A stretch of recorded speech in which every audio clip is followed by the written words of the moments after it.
आज आपण सगळे इथे जमलेलो आहोत अष्टभुजा देवी मंदिर बारागाड्यांनिमित्त। ही परंपरा आमच्या घरी 5 पिढ्यांपासून चालू आहे। अगोदर माझे आजोबा भगत स्वर्गीय शंकर चिमण पाटील यांच्या हस्ते या बारागाड्या ओढल्या जायच्या, पण तसंच आता माझे वडील एकनाथ शंकर पाटील हे परंपरा पुढे चालवत आहे।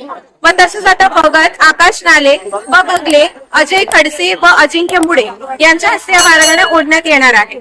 या कार्यक्रमासाठी आम्हाला सगळ्या सामाजिक बांधवांचं खूप सहकार्य मिळतं। आमच्या परिवाराचा वैयक्तिक कार्यक्रम नसून हा एक सामाजिक कार्यक्रम आहे। सो गंगाराम प्लॉटचे सगळे भावी भक्त झाले, त्याच्यानंतर सगळे नगरसेवक झाले व सगळे सामाजिक बांधव हे आम्हाला खूप चांगल्या प्रकारे सहकार्य करतात आणि यांच्या सहकार्यामुळे हा कार्यक्रम पार पडणं शक्य होत आहे। तर माझी सगळ्यांना हीच विनंती आहे की इथून पुढे सुद्धा तुम्ही आम्हाला अशाच प्रकारे सहकार्य करत राहावं आणि ही परंपरा अशीच पार पडत राहावी। तसंच प्रभाग क्रमांक 20 चे नगरसेवक राजदादा चौधरी यांचं पण आम्हाला खूप चांगल्या प्रकारे सहकार्य होत आहे आणि इतर सगळ्या भावी भक्तांचं सहकार्य होत आहे। माझी हीच इच्छा आहे की तुम्ही सगळ्यांनी असंच सहकार्य करत राहावं आणि ही परंपरा अशीच पुढे चालत राहावी। भाविकांना हे सांगू इच्छिते की आता हा जो आपला सामाजिक कार्यक्रम आहे, आजकाल आपण आपल्या सगळ्या रीत्या आपले सगळे पारिवारिक सण वगैरे जो सगळ्या गोष्टी आहे या आपण मागे टाकत चाललोय।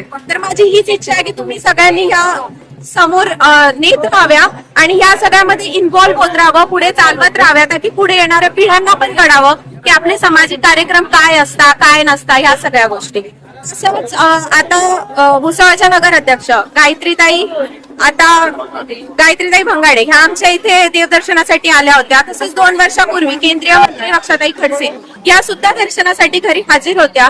तर हेच मला म्हणायचंय की ते त्यांचा मौल्यवान वेळ काढून आमच्या इथे येता कार्यक्रमाची शोभा वाढवता।